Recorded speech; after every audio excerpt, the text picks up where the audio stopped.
The last lesson of this module deals with determining the formula of hydrated compounds using data from a laboratory experience. But before we can get there, before we can start talking about how to actually do that calculation, let's talk a little bit about what a hydrated compound is and then how we name and write the formulas for those. So hydrated compounds are compounds that have one or more water molecules that are attached to the ionic compound themselves.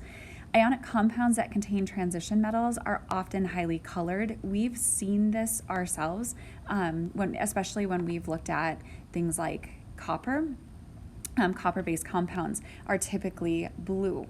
Now, another thing that's really interesting about this is that the anhydrous form, the form without water, will often be a different color than the one that is hydrated.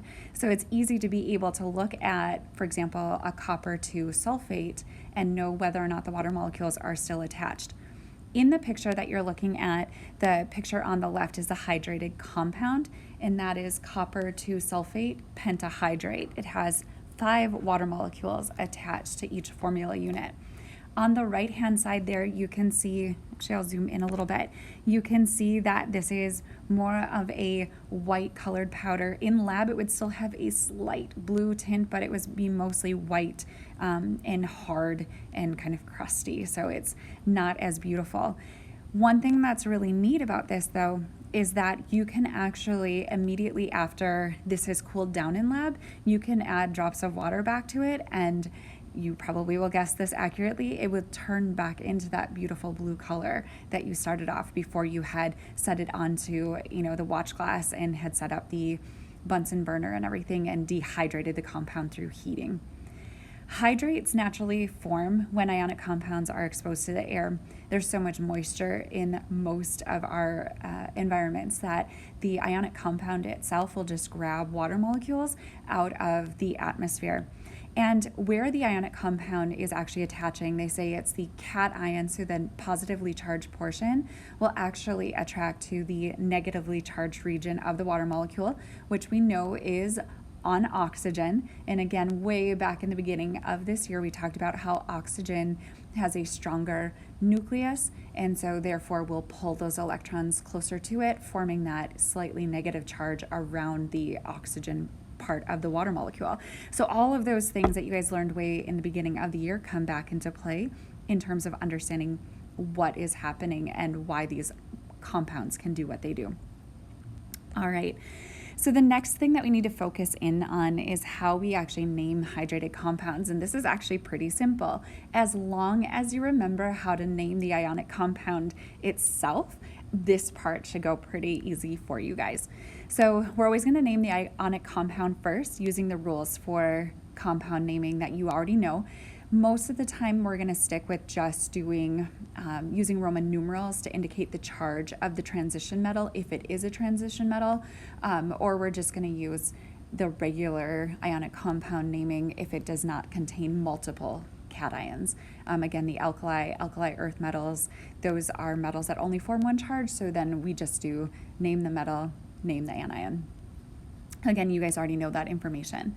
The new piece here, which again, it relies back a little bit on old information, is that we're going to use Greek prefixes to tell how many water molecules are actually in that particular compound. So we'll say a Greek prefix of mono if there's only one. We'll use a Greek prefix of di if there's 2, and tri if there's 3, and so on and so forth. We're actually going to attach that to the word hydrate, which means water. Now, on the flip side of this, when you're writing a formula from a name, the formula for the ionic compound will be written first based on compound writing that you've done in the past, and then we're going to attach the number of waters using a dot in the formula name. All right, so here are some quick examples, and again, hopefully this will feel very accessible to the majority of you as we have done quite a bit of work with naming in the past. So a common example of a hydrated compound would be copper to nitrate hexahydrate. And so breaking this back down, copper 2 would just be Cu with a 2 positive charge. Nitrate, pulling those polyatomics back out of our brains, NO3 with a 1 minus charge. So this ends up writing out as Cu, NO3, and the 2 is going to come down here, and then the 1 would be here. Again, we don't write these out actually, so the 1s are going to be disappearing from that, and there's our copper 2 nitrate compound. And then we have hexahydrate. So if we're thinking about what hexa is, that should be 6. We're going to put a dot here to connect our water. Again, hydrate meaning water, so we have 6 waters attached. So that is how we're going to write out that particular formula. All right, let's do another example. Iron 2 acetate tetrahydrate. So again, we have iron 2 acetate C2H3O2. Again, that whole complex has a negative charge. If we're just thinking about this quickly, the 1 would come down here, the 2 would be here. Again, getting rid of the charges because we don't need them, and the 1 because we don't need it. My hope is that you're at the point right now that you're just doing that in your head, but I did want to take a minute to review that skill just for those of you who needed a little bit of a refresher.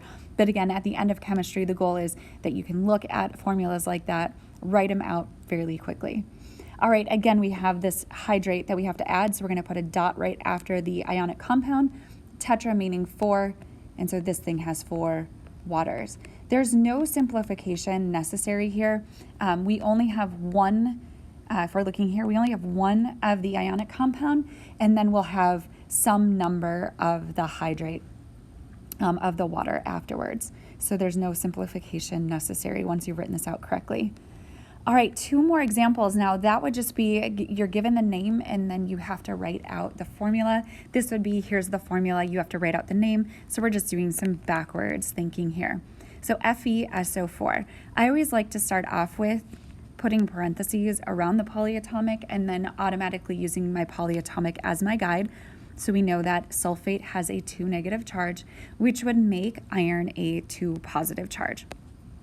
So I'm just going to write that out. Iron 2 sulfate. And then I'm going to do my hydrate part here, right? So 7 should be hepta. And then water is hydrate. So it's just one complete word here. So again, that would be iron 2 sulfate, heptahydrate. All right, last one, MgCl2. Again, starting with my anion here, I know that chlorine is a -1. Hopefully you're remembering that magnesium is a +2. This is something that we have worked with so much in the past. But again, if you're not remembering that, go back and look at the periodic table. Look at the location of magnesium. It's located in the 2nd column. It's an alkaline earth metal, and all of those always have a +2 charge. So again, just bring that content knowledge back to yourself. Again, because magnesium only forms 1 charge, there is no need, and in fact, they do not like it when you write out a charge after that. We just say magnesium and then chloride, right? We don't want to insult the chemists that you've become by saying it's magnesium 2 chloride, because you should know magnesium is a +2. All right, and then we're taking a look at 6, and again, 6 waters would be hexahydrate.